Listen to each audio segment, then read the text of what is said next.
Grief, you don't get over grief. You move on with it. I think that the memories become less traumatic over time, and the memories that we carry then become sweet and joyful. But when your mind goes back to that moment, you're going to feel that grief. And it's okay. It is okay. It is expected. Grief is love. If you've ever been through it, you'll know how painful it can be. You'll know what it's like the next morning when they're gone. The little signs of them missing, like the pitter-patter of their paws across the floor, the sound of their tongue lapping at a water bowl, the warmth of their body as they try and scoot a little bit closer during a Netflix binge. A recent study from Maynooth University found that losing a pet can sometimes be as intense and as long-lasting as losing a person. And part of why it affects us so deeply is that our dogs get to see a side of us that no one else ever gets to meet. That playful, that gentle, that childlike part of us that only ever comes out around them. They give us purpose. They need us so completely. So when they go, there's a part of us that goes with them too. A part of us that existed only in their presence. And because dogs don't live that long, loving them means grieving them more than once, sometimes, many times across a single lifetime. Lisa Waggoner, my guest on the podcast today, has lived exactly that. She's a force-free dog trainer of more than 20 years, the founder of the Cold Nose College, faculty at Victoria Stilwell Academy, author of Rocket Recall, and an ordained animal chaplain. She's lost 4 young dogs, one of them hit by a car at a year old. Each one changed the course of her life and her work. In this episode, we talk about why losing a dog can hurt as much as it does, why the world is still so quick to say it's only a dog, and what that kind of grief reveals about the way that they were loved. This is Just a Dog podcast, and I'm your host, Nadine. Let's begin.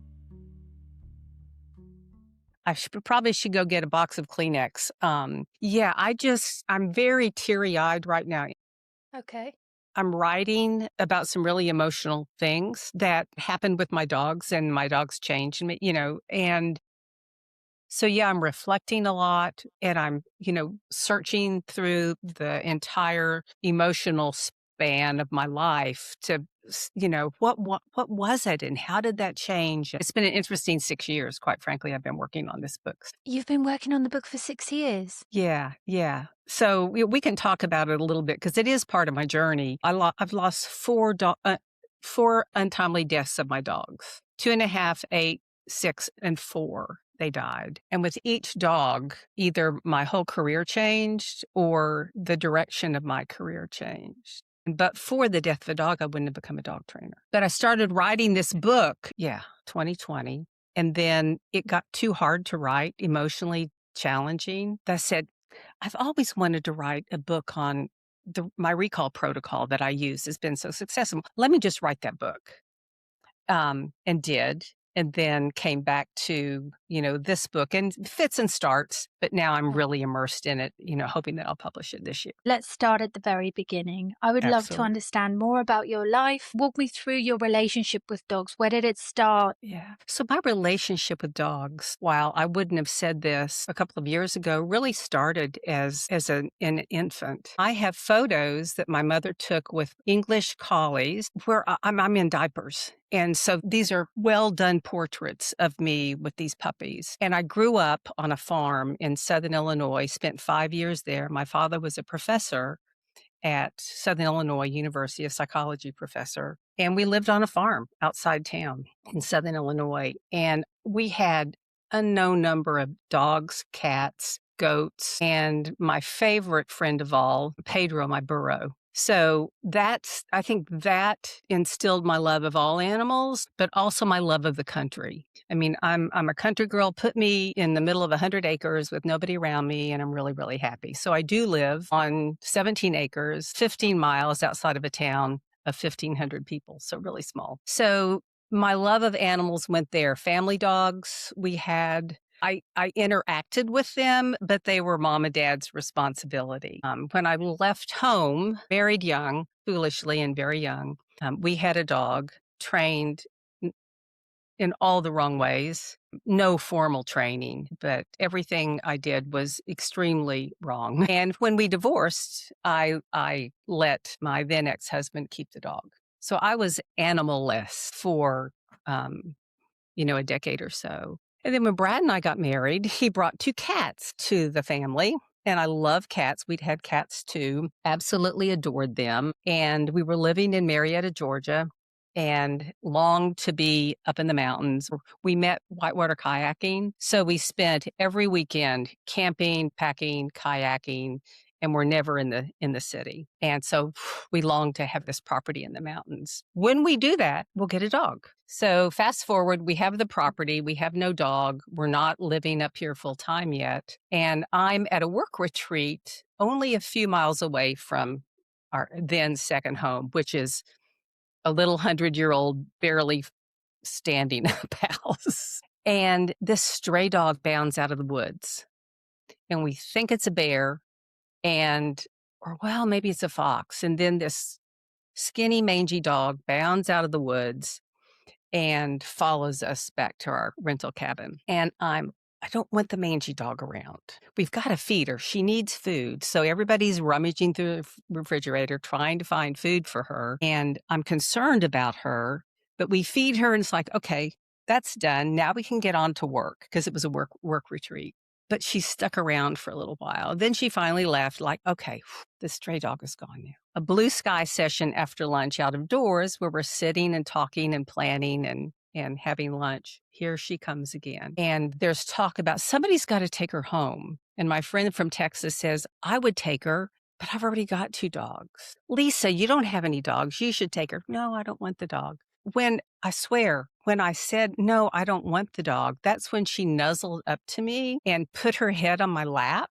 And in 30 minutes, I was done. I'm like, this dog is mine. I'm taking her home. I can't leave her here. But how am I going to tell Brad? So long story short, I call him, say, you've got to get some food from the neighbors for this stray dog. And he picked the food up and they said, you better be careful. Sounds like you're going to have a dog. He said, nope, not having a dog. Well, when he found me at the end of the evening sitting outside in the cold autumn weather with the dog after having missed me for a little while, he was very wise and realized that we were going to take her home. So that was the start of having the first dog in our life. When we brought a second dog, it trained her in all the wrong ways with very harsh, not as harsh as it could have been, but, punishment-based methods, choke chains, pinch collars, alpha rolls. We brought in our second dog, an Australian Shepherd puppy. I wanted to do agility. Doesn't everybody who has an Australian Shepherd want to do agility? I had a friend who had become a dog trainer. She was doing agility with her dogs. Like, I want to do that. So I started buying books. There were no trainers here in our general vicinity. 2 hours away was any trainer. So I bought books. I wish I could tell you the books that I bought. I wish I could credit these authors, but I no longer have the books. And I learned about positive reinforcement training. Like, I can use food to train. And I started doing that. I saw Carter's exuberance change, his joy of working with me. I no longer felt guilty because felt like I was hurting him when I trained him. And he was about a year old. So this is 2001, 2002.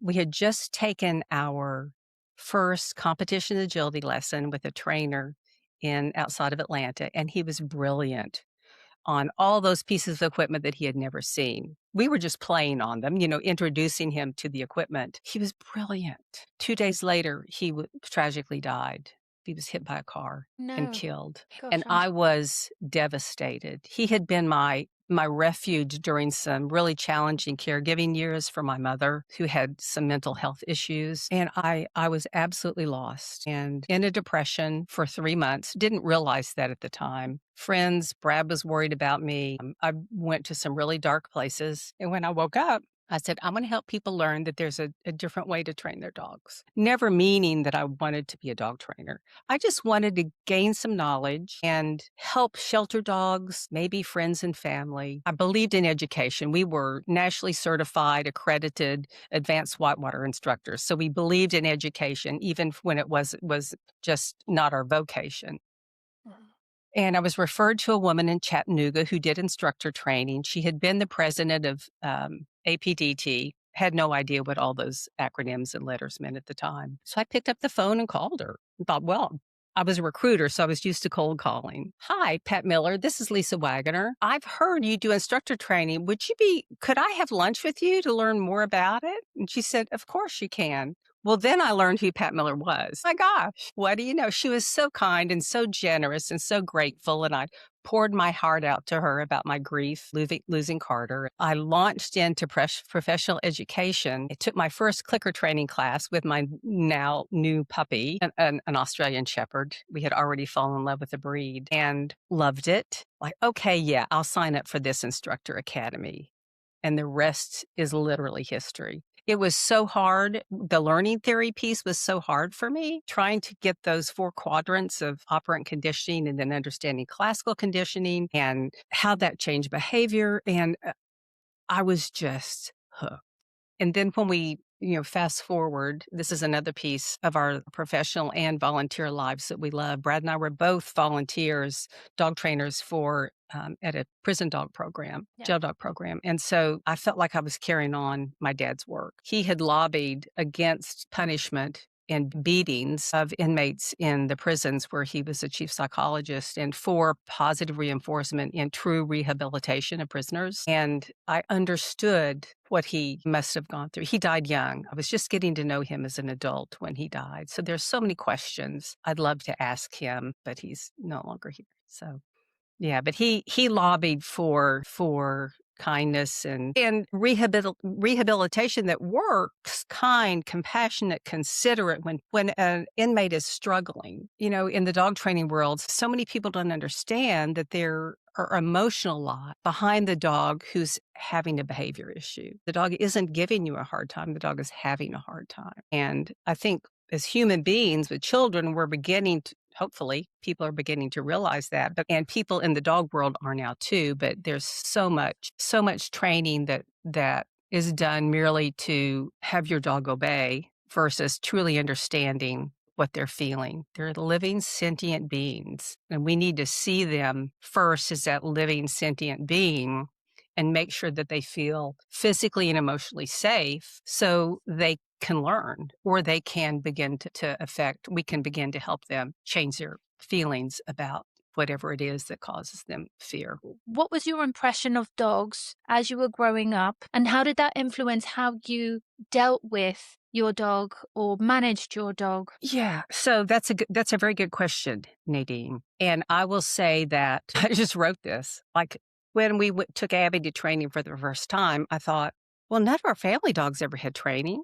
I mean, we all free ranged back then, bye to mom and dad. Dad had gone to work, bye in the morning, and in the summer, home when it got dark, and the family dog just trailed after us. So they were very well socialized. And so no training. I think there's a German Shepherd we had that probably went through some training, or my mother may have gone through training. They rehomed this dog to someone in the military, and the dog was then taken to do some work during the Vietnam War area. That's as much as I remember and know.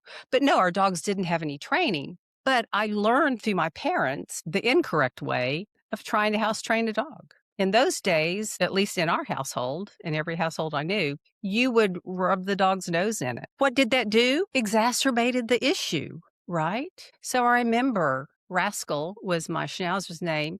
He peed all over the house. Nothing I did helped that get better. And so when Abby came, we didn't resort to that method. And I will tell you, had no training. We did no house training. And please, listening audience, please say house training and not house broke or house breaking.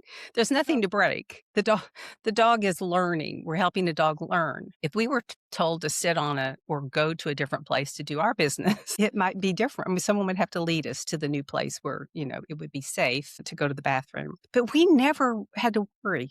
Abby had been trained before by someone somewhere. She had been loved. We believed that it was a vacation community where we were renting this cabin. And we believe someone came up on vacation, let her run free, as we did early on, let her run free. She was off following her nose. She was some hound in her. and they probably had to leave and couldn't they probably just left her there because she'd been as a stray a few weeks around that community. When we took her to be spayed, she'd already been spayed. We didn't see the incision. So someone loved her and cared for her. The morning after the first night she was in her home, when we picked up a leash that we had borrowed, she came right to us and sat. So someone had worked with her, and I suppose they had house trained her. She never had an accident. But we knew nothing about a dog's needs at the time. We were only focused on how to make our life better by having the dog not pee or poop in the house. Funny that, isn't it? How much of our dogs' lives revolve around our needs. Going to your second dog, the stray dog, and your first border collie, did you recognize sentience in the dog and start to see the dog as having their own emotional inner life and experience? I don't think I truly understood that until I was studying behavior in a professional dog training academy. I mean, I don't think I truly understood it. I mean, I realized that Abby, when I used some training techniques on her that I would never do again, of course, that were harsh, I saw fear in her eyes. So I did understand there's something more here, but I don't think I really understood as I do today. But I was beginning to understand this. She's not happy. This is not comfortable for her. And then when I saw the difference in when I working with Carter, I began to understand that. But when I studied that, that's when it really it opened up for me. It was like my sunglasses came off. I could see. I had sunglasses on. I could see, but then I began to truly understand. Hmm. And once you started seeing, did you find it easy to convey and communicate that outwards to your network? Was there any kind of resistance culturally? What were you faced with? What was the norm at the time? There was a lot of resistance in friends and family. I learned early on, I really have no family. I'm an only child, and no one is. I'm Brad's family. Parents were open to things we said, but we didn't need to explain anything to him.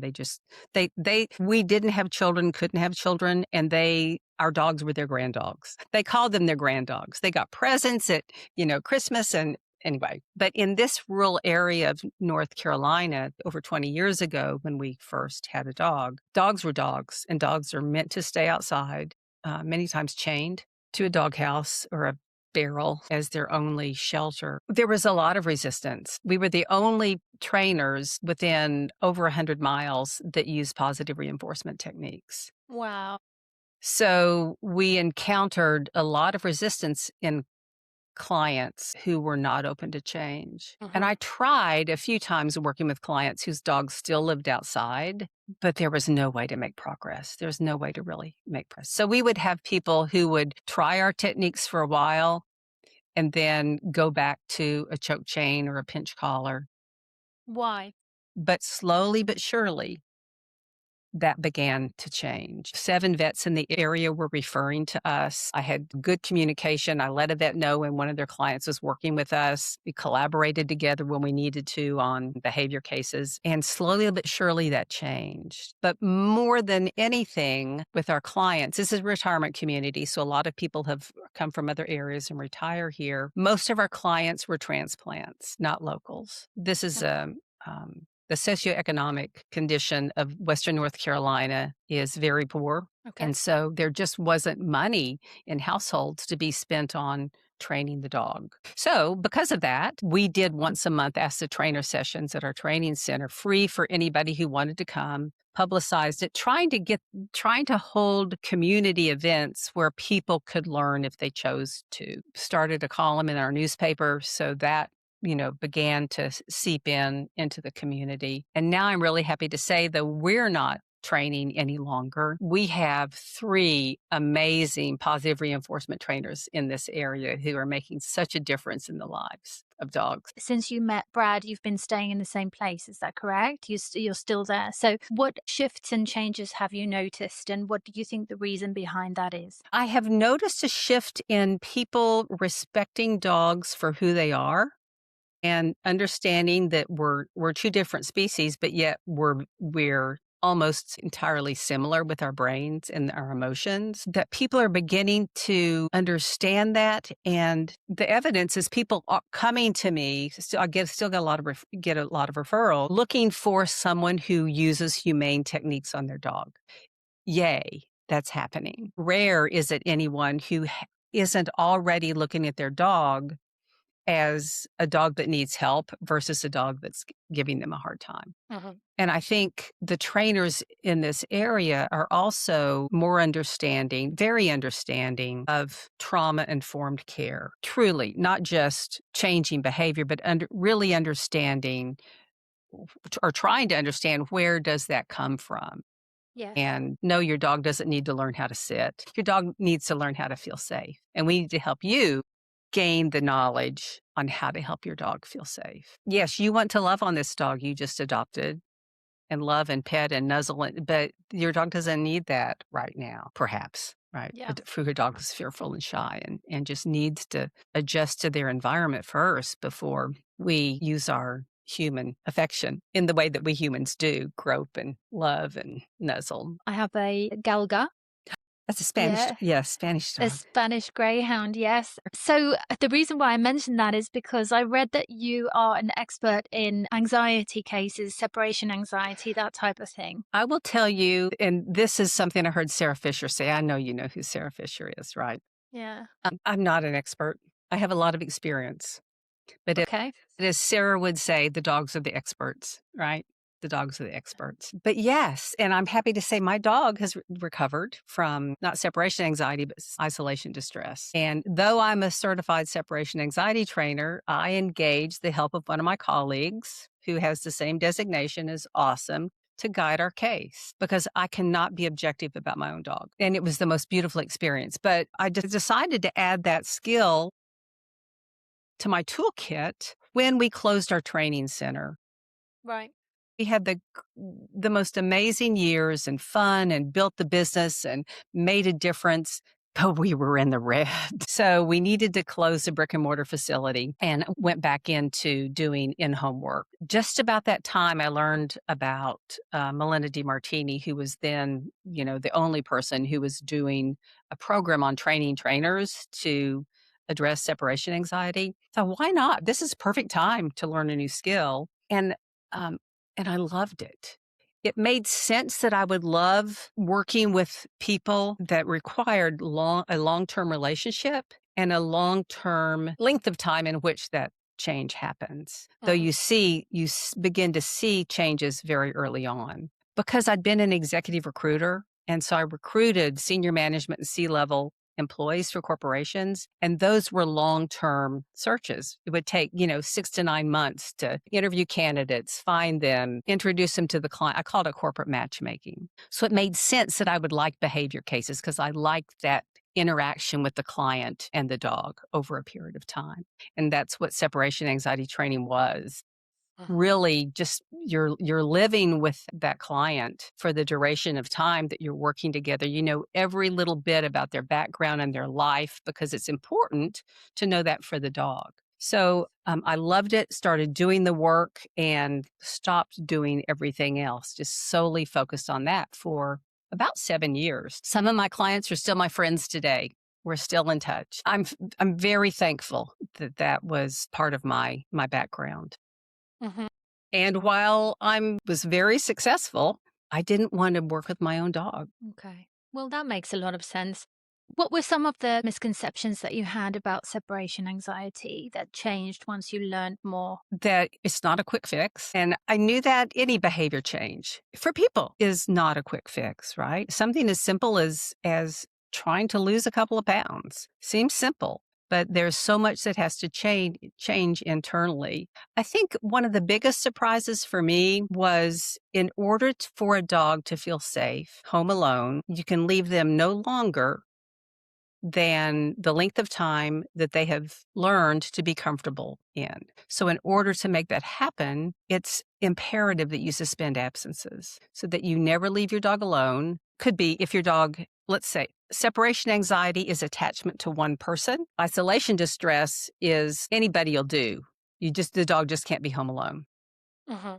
So you can't leave either one of those. You can't leave your dog alone while you're working on the protocol to help the dog recover, because then the dog, you've made progress. Maybe let's just say 2 minutes outside the door, the dog feels safe and comfortable. I'm not worried. But then if the dog gets stressed, then you have just set your training back. So helping clients understand the need to find care for their dog when they're not with their dog was my surprise, and then a surprise to every other client. And then it started to change. There was more knowledge being put out in the world about separation anxiety and understanding it, that people already began to find care for their dogs because they could see their dog was anxious. So let me make sure that, or maybe they could see their dog was just anxious and now destroying their house. We can't have that happen. So they would find care for their dog. So I don't know the exact percentage, but I would say probably 50% of the people who came to me were already suspending absences by the time they found me.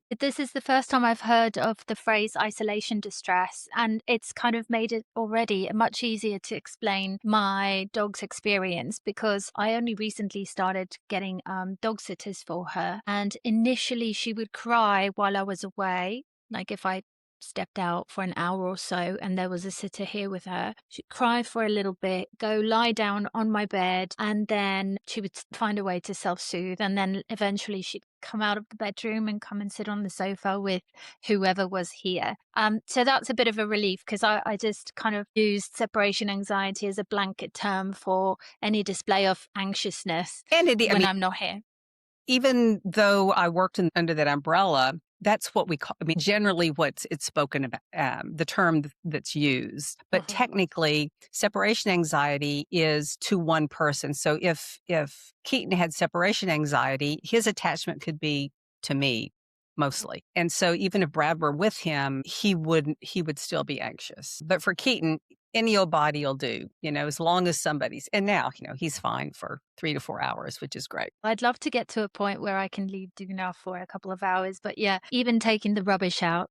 Understanding, every dog has different triggers, stressors, stress-related behaviors to whatever pre-departure cues you're using. Say, learn to be comfortable when you've got a trash bag in your hand. Well, maybe your dog hasn't yet, but when you're going to have a short absence, like to get the mail, or, you get in the car and leave. So Yes. a separation anxiety trainer that's where I was saying, we have to know everything about your life. What is everything you do? Oh, you go to the bathroom before you leave? Yeah, well, I think it's the jingling of the keys and putting my Yep, trainers on. Um, absolutely. And yeah, because even she before, already. probably even before that, I mean, Keaton knows when we take a shower earlier in the day and Yeah. we're in there longer, maybe I'm putting on some makeup that day. And he's like, oh, something's going to be different than normal around here. Exactly. So I guess my main question around separation anxiety was just trying to understand whether or not that was something that could be changed, and is the word train the best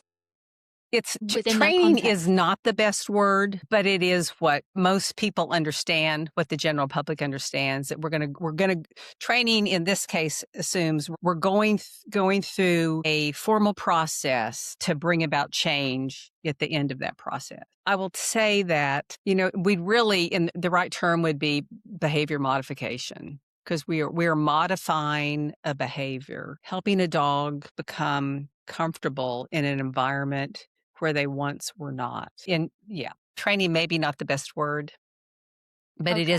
it is a formal process that can be followed. Though you can't overlay the the design of the behavior plan from one dog to another, because they're totally different. There's no template that says we're going to go through A, B, C, D, E. Not going to happen. Okay. One thing that usually will happen, however, almost predictable, is that we're going to have a trough. We're going to have peaks and valleys, and we're going to gain duration. The dog's going to be comfortable for X amount of time while you're gone. And then all of a sudden one day, there's a regression. That's normal. Just like if you and I both need to lose 10 pounds, even if we followed the same plan, our progress is going to be very different. And we're going to have peaks and valleys. There are going to be days when things don't go well. things.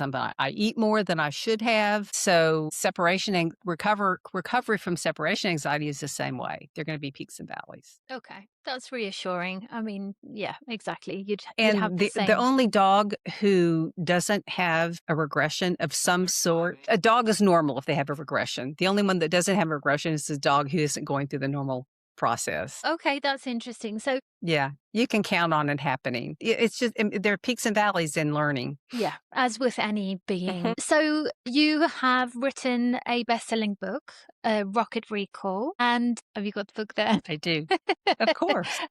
I thought you were going to show it. Yes, so a best-selling book, and you are currently working on another book, and I would love for you to tell me a bit more about that. Recall is a relationship, not a cue. Is a cue, of course. There is a cue that we attach to the behavior when your dog comes back to you. But it's building the way I teach it is about building a trust building process. We are not just a completion exercise.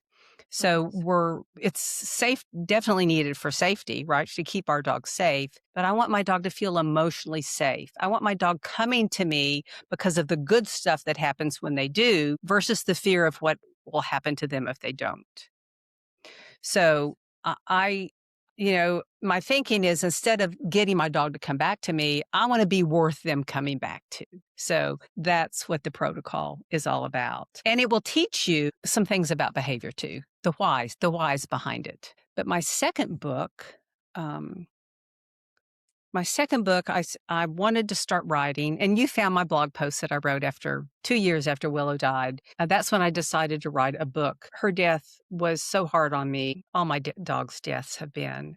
But I wanted to write a book about her and because I hadn't written about her. I hadn't shared my grief and how much she meant to me. And then as I thought about writing that book, I felt guilty. I was like, how can I write about her when I don't write about the other dogs? Because they had a major effect on my life too, personally and professionally. So started writing that book, had written about Carter, my first Australian Shepherd, had written about his death. I had to relive his death in order to write about it and feel the emotions that I felt then. And I spent a couple of weeks in tears, just reliving that grief again and that trauma that I felt because of the trauma he went through and said, "Ugh, I'll just write another book." So I wrote Rocket Recall. Kaylee was my then 2-year-old dog. Yeah, 2 when I started maybe 3 when I started writing the book. 2 weeks after she's the subject dog in my book. 2 weeks after my book was published, she died unexpectedly.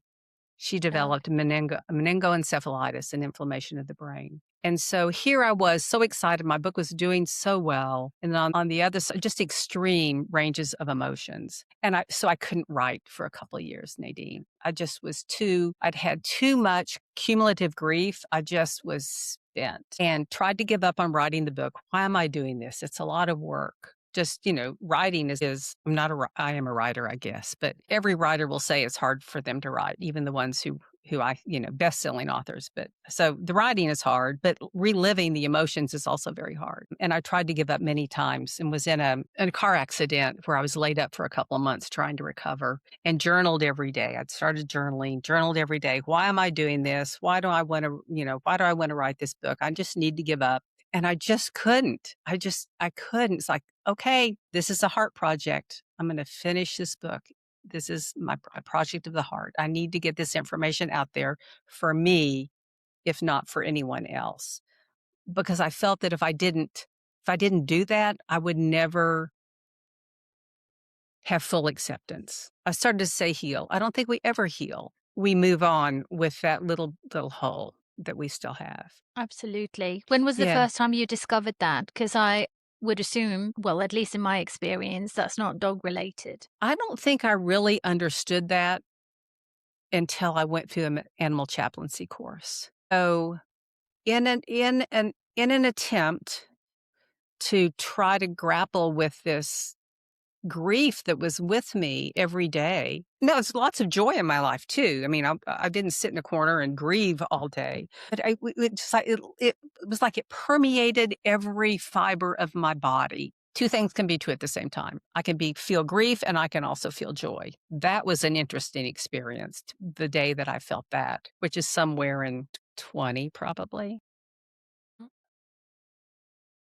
But until I took the animal chaplaincy course, again, trying to grapple with my own grief, 10 months of studying grief and studying animals and chaplaining each other, and it didn't fix it, right? I was looking for a fix. And I think it was a Nora McGurney TED Talk where she talked about her husband's death.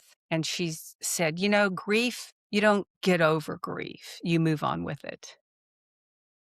Like, well, that really makes sense. So between that and the chaplaincy course, it's like this just is. I think that the memories become less traumatic over time, and the memories that we carry then become sweet and joyful. But when your mind goes back to that moment, you're going to feel that grief, and it's okay. It is okay. It is expected. Grief is love. Yeah. So you've unfortunately had multiple experiences by losing your dogs, not just prematurely, but also just, yeah, like totally unexpected. How has the grieving process shaped you, and how is it different from the grief of, because I think you have lost both your parents as well, haven't Mhm. you? Are there any differences between the grief that you had for your parents and the grief that you've had with your Yes and dogs? yes. Yes and yes. So the things that are similar is that the grief is different for my dad when my dad passed and then when my mother passed. My dad died young and suddenly. One day I was talking him to on the phone and the next day he was dead. My mother lived a long life and was ill, not ill. Well, yes, she was ill. I mean, she was just aged. Her body had given out. She'd had and was bedridden and in a nursing home.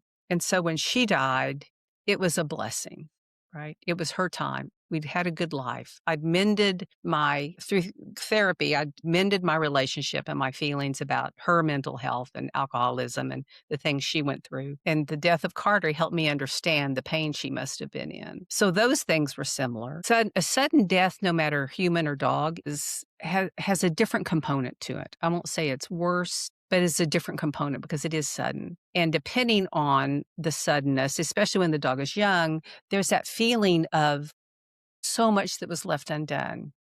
Look at all we could have done. So our older dogs, we had 2 dogs who lived long lives. Our first dog, Abby, and then Cody, who lived to be 16. We started to say Brad's dog. We each trained a dog, so we said his and hers, but they were both our dogs. But he lived to be 16. So the ones who lived long time, you're still grieving, but there was satisfaction in having lived a full life and all the years you had together versus a dog ripped away, during the prime of their youth, really. Yeah. My own personal experience and the personal experience of all my friends who have had dogs, when a dog dies, it's harder than when a family member dies because our dogs are with us and they're woven into the daily fabric of our life. Every moment, we're either caring for them or thinking about caring for them, or at least I hope we are. And we can't go through our day without a reminder of where they were yesterday, which is untrue even about our parents. And I remember feeling that when Carter died, it's like, this hurts more than when my dad died. How can that possibly be possible? But yet it's true. Yeah. And we just talked about that. I just did a continuing education workshop through our chaplaincy program. Yes, it's very true across the board. Because of that, they are woven in. Our dog's physical and emotional life is woven in to our physical and emotional life. I've done a little bit of research on this, and I also recently spoke with Professor Adam McClosey, who was telling me about attachment styles and Love attachment him. with dogs. He's wonderful, isn't he? Um, Yes. and what was interesting to me is drawing a kind of a line between attachment style and then grief, because for many of us, our dogs are potentially our first secure attachment. And so losing them it's almost like it seems like it cuts deeper in some way, right? Mhm. There's this kind of unconditional love, not necessarily coming from them, but certainly coming from us because of that Yes. symbiotic Mhm. relationship Mm. and being so in tune with each other. And I was also looking just last night, actually reading up on this. They were talking about oxytocin, how that's released when you just merely look into your dog's eyes. And so Yes. you regulate each other through that. You reduce stress in each other through those those really small activities, like just looking into each other's eyes. I just thought that was so magical. Yeah, it's absolutely magical, and then when I touch my dog or my dog, love it when our dogs sleep with us, and thankfully Keaton loves to sleep with us. When he crawls in bed, and he's usually between us, and then he'll reach over and he'll plant his chin on my ankle, that oxytocin just rushes through my body. I mean, it's like a lover for the first time touching you. It just floods my body. I feel so warm and safe and Yeah. yeah, so grief for me, and I think it would be true for other people too, that grief can deepen the bond. And it's okay for you to continue a bond with your dog after death. You can remember them. You can honor them. You Uh-huh. can celebrate their birthdays. You can remember the day that they passed. You can carry on that bond post death. It doesn't mean that you were mentally challenged. It means that you're mentally normal. So how long would you say, I mean, how long is a piece of string, right? But in terms of healthy grief, is there even such a thing? It's so hard to know, isn't it? Because everybody grieves in such a different way. Everybody grieves differently. I think healthy grief is talking about it. I think it's being aware of it. It's how do I say this? It's continuing to honor that animal while still grieving and carrying on with your life after a period of time, right? It took me 3 months with Carter before I could do anything that was some semblance of normal without having my thoughts go right to him or to my loss. We all recover differently, and recover doesn't mean it goes away. The medical model of grief says that you go through a period and you go through these 5 stages, which, is a fallacy. And yeah, I mean, you might experience all those emotions, but you don't go through 1, 2, 3, 4, 5, and you're done. If one is worried about if their grief is healthy or not, then if you're unable to function physically in the world or emotionally in the world, then I think it's time to consider um, a therapist versus a chaplain. So as a chaplain, the word scared me early on because I was kind of like, ooh, does that mean religion? Very secular in my thinking, though I have a very deep spirituality. So it took me 9 months of our 10-month chaplaincy course to get comfortable with the word, but it's really companioning. We're with someone, being with someone, listening and provide while someone is grieving, allowing them to talk, recognizing their feelings, probing, for how they feel, but not fixing. And that's hard for me because I'm a fixer. I'm my whole life like fixer. So it's good for me though to remember, take my own personal advice. But it's a wonderful service and one that I didn't plan to offer. I joined the course, the program to address my own grief, never intending to really practice. And then after not volunteering for a while, for a year or two, after we stopped volunteering with the jail program, it's like, I just would love to give back in some way and talk with one of the vets, my local vet, and she offered the space for a companion grief circle. And so we started that 2 months ago, and such a need in the community. We had 14 people show up for the first session, and people talked and cried and shared photos. And it's such a safe place to grieve together and to learn from one another, um, that we're all affected, deeply affected by the loss of our animals. And but that's also incredible evidence of how much we love them. From the 14 people that showed up, did you see any trends? I know it's a small sample, but like, is it majority women? Are they part of a family? Are they single? Them are female. We had one male, though he's an employee of the vet practice, and he's interested in doing the work himself. He mentioned that to me the first time I met him. He was relatively new, year or two ago, and mentioned that he had wanted to start a grief circle at his old vet practice, his former vet practice. And at the time, I wasn't at all interested, but said, well, if you go through the program and you do start one, I'll be happy to help. Well, then, fast forward and he's now been accepted into the program and we'll start the chaplaincy course in September. And then we'll co-lead that together once he's out. So but he was the only male. Women, most of them, again, we're in a retirement community. Right. Most of the people are, I'd say age demographic is 40 to 75, probably, mostly women. And I think women are more apt to be open and express their grief in public than men are. Though Brad went with me, and I learned some new things about Brad when he spoke up and shared some things. So even after 43 years together, I learned some things about my own husband. That's so lovely. 40, that's a long time to be together, It's a to have had lifetime, a isn't it? business, to I don't work even feel that together. old, Nadine, like, "Oh my gosh, how did it happen?" 10. I was 10 when I married. 10.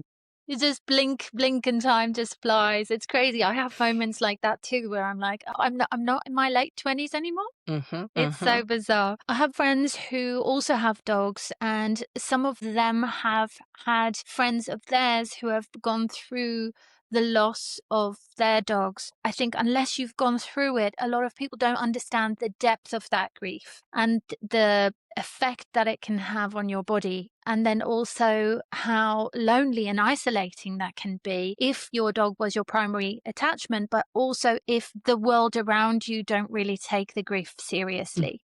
Because a that's lot of people just go, oh, it's just a dog, get over it. absolutely, absolutely, and that is one of the main reasons I wanted to write this book, is to help people understand that all of the feelings that I had and still have are normal.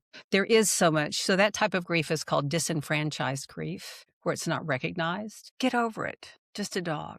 No, you can't have time off work. There's no personal leave when an animal dies, but yet there is for a person. But the grief is usually deeper. So, yes, that's again one of the reasons I wanted to start the Companion Animal Grief Circle, to give people a place for them to honor their feelings about the loss of their animals. That's really lovely. I guess that's a silver lining or a positive that's come from the loss, right?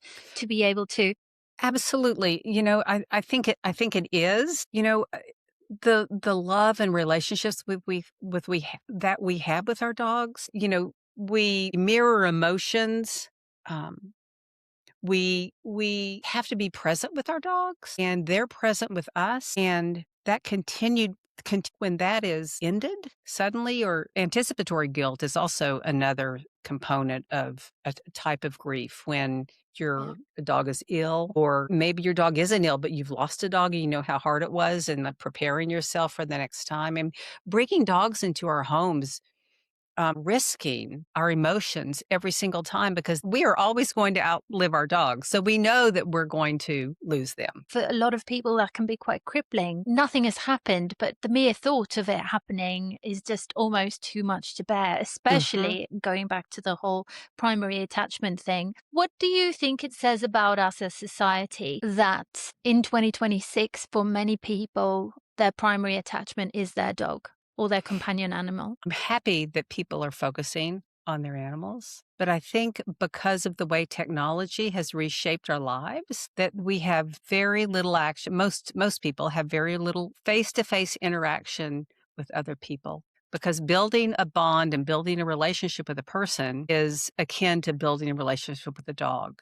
You need to take time. You need to make time. You need to be open to what the other person's needs. So I think, unfortunately, I think it says some very negative things about our lack of interaction with other human beings on this planet. Do you think that there is a correlation between loneliness and the severity of the grief that one can experience after the loss of a companion animal? Absolutely. I think those who have a support system with other human beings probably do have an easier time moving through experiencing that grief if they're supported.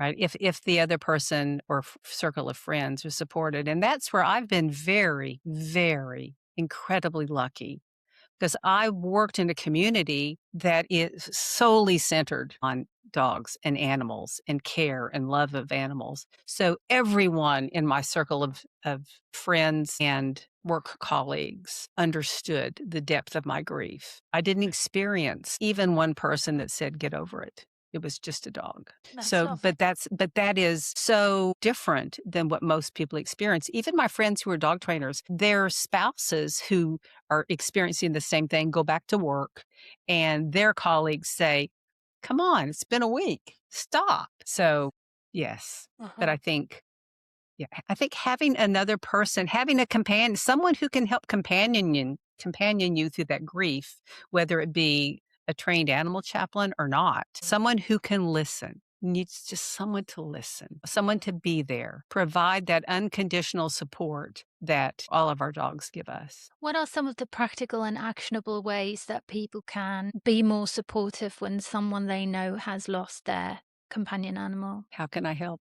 Ask open-ended questions. What do you need? How can I help? Please don't try to fix.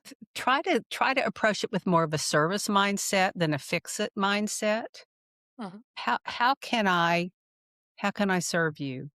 How are you feeling today? Checking in, just checking in. How are you? Even if you don't see them in person. This is what my friends did for me, and it meant the world to me. A text, a call, a Facebook message, thinking of you. What Mhm. can I do? Yeah. And what about a romantic partner, especially if you're both going through that grief at the same time? I would say asking one another how they feel. Same questions. We can't suppose that our spouse or significant other feels the exact same way we do. So how are you? Same questions. How are you feeling today? And be open to talking. I would say that generally speaking, it may be more difficult for men to talk than women, and be mindful of that. Again, with that serve, if even though you're in the middle of grief, right? More of a help me understand conversation than a fix it conversation. Because what feels good to me probably didn't feel good for Brad.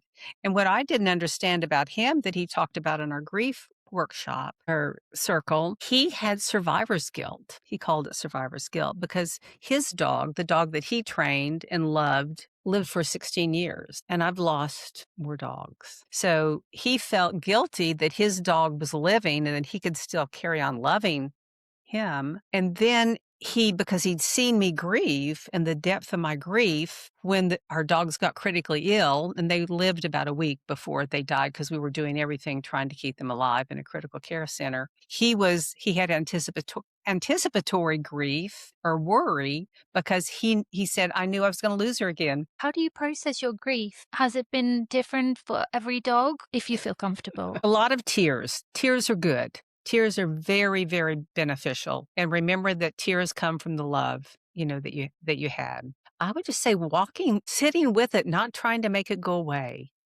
and remembering, not trying to not remember. Remember the good times. Remember the love that you shared. Remembering the things that I feel guilty about.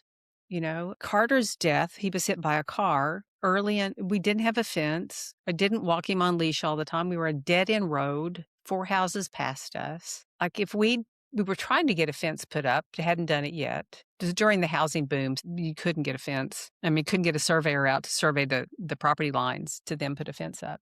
If we'd had a fence or if I'd had him on leash, he wouldn't have died. So that's a fact. And so there's still guilt that I carry about that. And it's just a fact. But feeling that guilt, recognizing it, but not dwelling on it, right? The statement that I've heard time and time again about anything that we've learned that we didn't know. It's like when you know better, you do better. So yeah, we've got more money in fencing than we have cars because it's most important to us. We've got 7 fenced acres for our dogs to roam and run, and they're protected now. Or our dog. We're a 1-dog family now. I've always wondered what is a suitable amount of time to wait, or whether or not that would be like, is there another type of grief around that? Is there a kind of guilt around that? There is no right answer to that. It's what's personal for every single person. I will caution people when they've lost a dog and they believe their other dog needs a companion right away. I will caution them about bringing another dog in very, very soon because that dog, that animal who lived with the companion animal that passed may still be grieving. And yes, they may need another companion or they may need some time and space. Just like a person, if a person loses a significant other, a spouse, a person that they lived with in their own home, do we ever say, you need another person right now? You just need to Mm. have a relationship with another person. That's probably the last thing that that person needs. But yet some dogs may need that. Other dogs may not. So it depends. And something I'm exploring in the book that I'm writing now is, why have I chosen to bring a puppy in within a month after all my dogs have passed? What were your reflections on that? So when Carter killed tragically, the first dog, when he died, it was a fervent search for another puppy. I've got to find another puppy now. Right. Thankfully, it took three or 4 months to find one, but I was immediately calling breeders, looking on what I had online then. There wasn't much. It was early days, and we were still in modem dial up here in the country. But so I was looking immediately. The second dog who passed, I wasn't looking at all. Like, no, I didn't want it. But two different people, two of my good friends, one of whom worked with me, another one had taken all our classes independently about a week apart. They both sent me a link to a breeder who was going to have a litter of Australian Shepherd puppies. It's like, no, I'm not interested. No, I'm not interested. But then I thought, what's the chance that each of them would send me the same name of the breeder when they hadn't talked to each other? Like, thank you for looking for a puppy for me. I'm not ready for one. But I thought, maybe I need to listen to this. Maybe, universe, what are you telling me? And I did. And so the puppy didn't come right away. Gibson died in November and the puppy came in February, but still pretty quick. Mhm. And then when Willow died at 6, her breeder was devastated that she died and happened to have a litter of Australian Shepherd puppies on the ground. So it means, they were almost ready for homes, but they'd been spoken for. But when we stopped to see her, she said, I had a contract fall through. I've got a puppy available. I can never replace Willow for you, but I can give you another puppy. So Brad and I kicked it around and said, well, I guess we should. Again, the universe is leading us to this puppy. And that was Kaylee, the dog in my Rocket Recall book. And I learned a lot of things from that. I don't want to talk about them here. I will talk about it in my book. But I had a lot of guilt when she died. When Willow passed away or when Kaylee passed away? When Kaylee passed away. Yeah. The umbrella feeling for what I felt was, for so long I compared her to Willow. Was that masking your grief, do you think? I don't know that it was masking it. I think it contributed to even a deeper feeling of grief and confusion. Like, why? Why am I continuing to do? I hadn't done that with my other dogs. I had felt guilty loving a new creature when I still had this love for the past dog. Again, two things can be true at the same time. But Kaylee taught me how to love again. Yeah. And then Keaton came soon too. Again, the universe delivered these opportunities to me. And for whatever reason, probably my heart needed that attachment. I said yes every time. I had a trainer friend who was checking in with me almost every day after Kaylee died, and sent me cute puppy videos and how are you doing? And she sent a picture or a video of these adorable Australian Shepherd puppies, and they were playing and roughhousing. And I was already, okay, I'm going to have another dog someday. So maybe I should take note of this breeder, and contacted her. And she said, no, we're not going to have any more puppies. I'm not a breeder. I'm a person who had 2 amazing dogs and decided to have a litter, and I will not be having any more. But I happen to have a couple of puppies without contracts. See, I know it's probably too soon for you. Yes, it's too soon. But why don't you send photos? The rest they say. So that's my current guy, who's just amazing. He was the puppy who dried my tears when I cried, missing from grief. Listen, Kaylee, physically, literally dried my tears. I was still grieving for Kaylee when we brought him home, and I would have grief bursts. And this little 9-week-old puppy would scramble over to me, crawl up on my face, and lick my tears. I read somewhere, psychologically speaking, they absorb a lot of our emotions. Is that so? I believe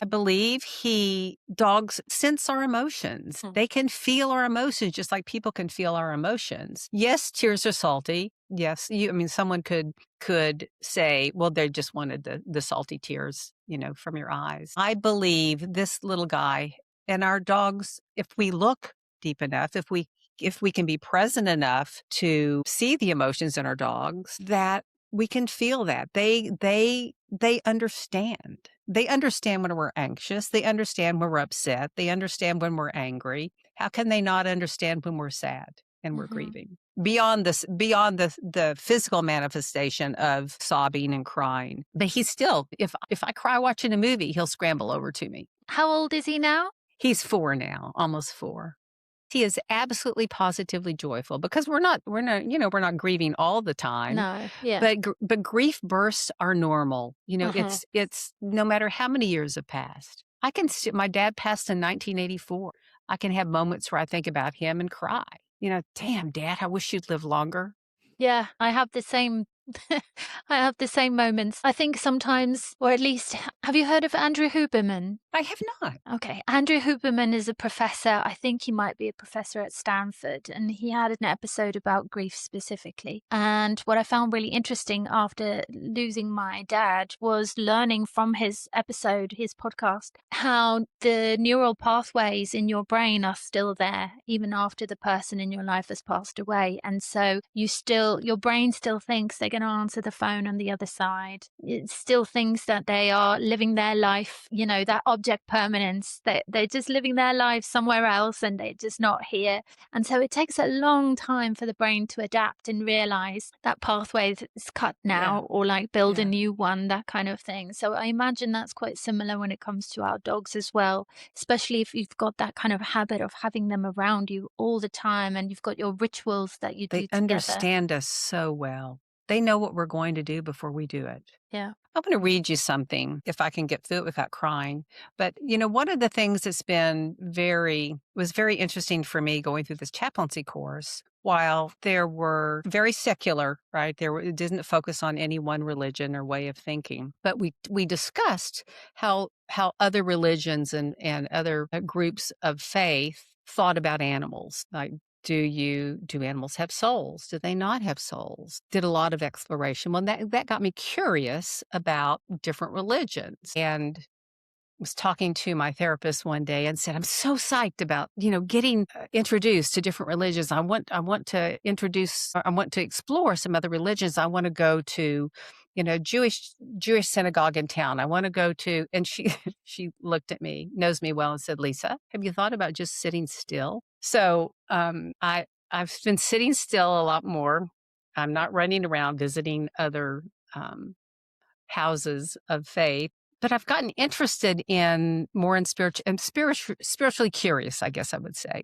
And I landed um, under the umbrella of sacred feminine, studying the sacred feminine and what that means, and early scriptures long before the Roman Empire took over Christianity.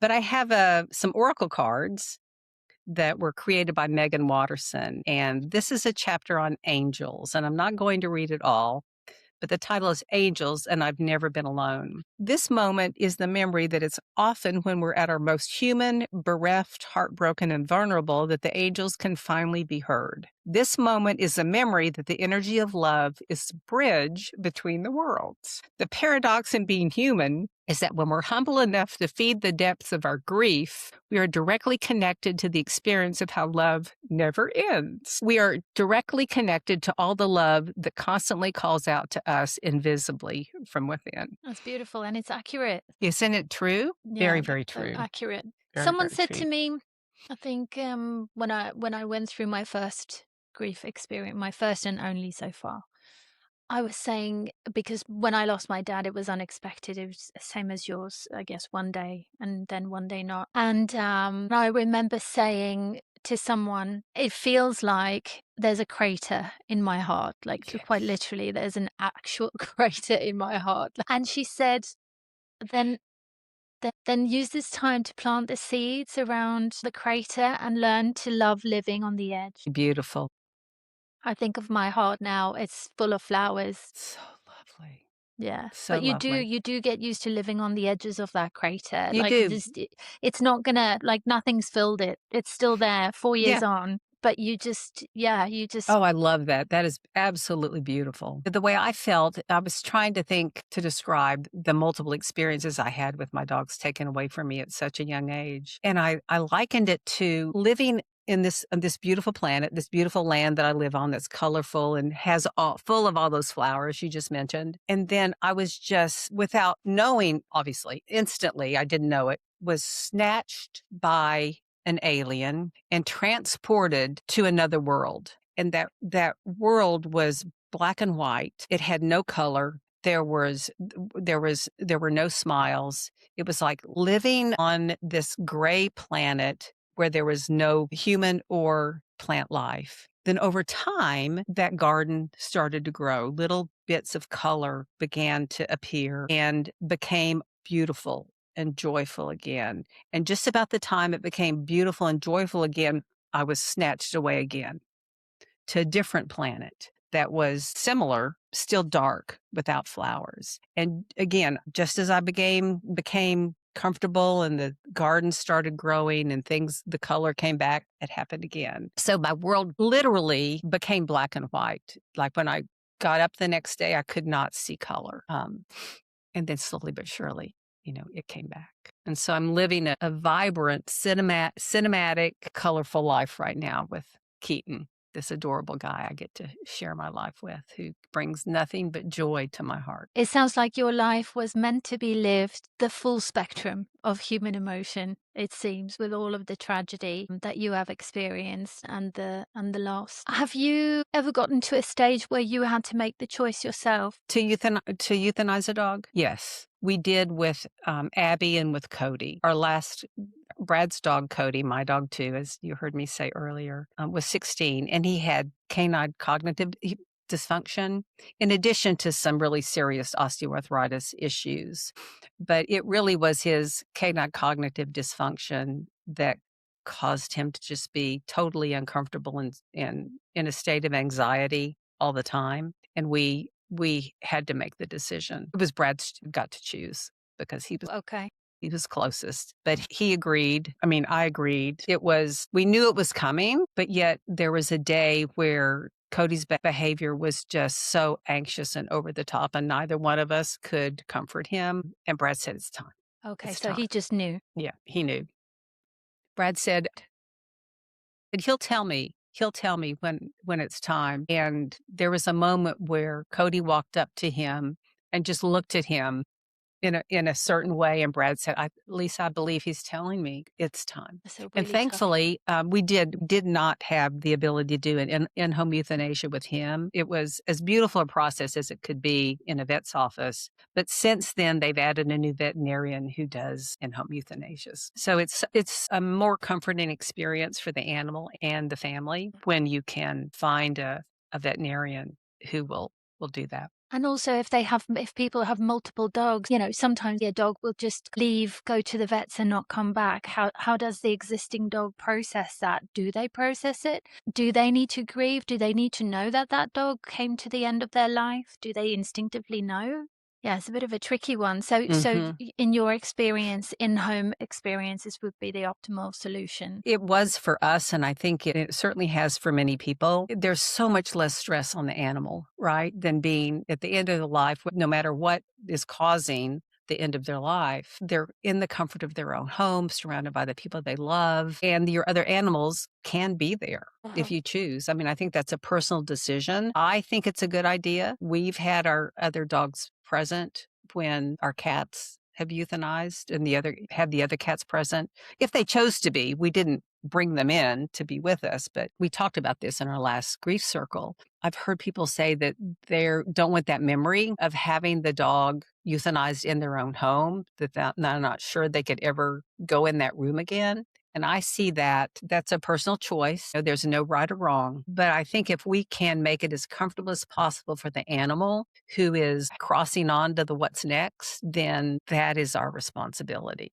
if we can possibly do that. So I would love for people to honor that and give that strong consideration if it's available in your area. Some places it is not. What would you say is something positive that you've learned or taken away from your experiences and relationships with all the dogs that you've had? This speaks less to each dog individually and more to their species. And maybe also because I've experienced so much grief, that each dog who's come into my life, I have loved in a deeper way, that my bond is become stronger with each dog that's entered my home. That being able to see a dog for who they are and not comparing them to the last dog gives you further appreciation of the species and the range of emotions that each individual dog experiences, which has only given me deeper appreciation and love for the species. Yeah, so the bond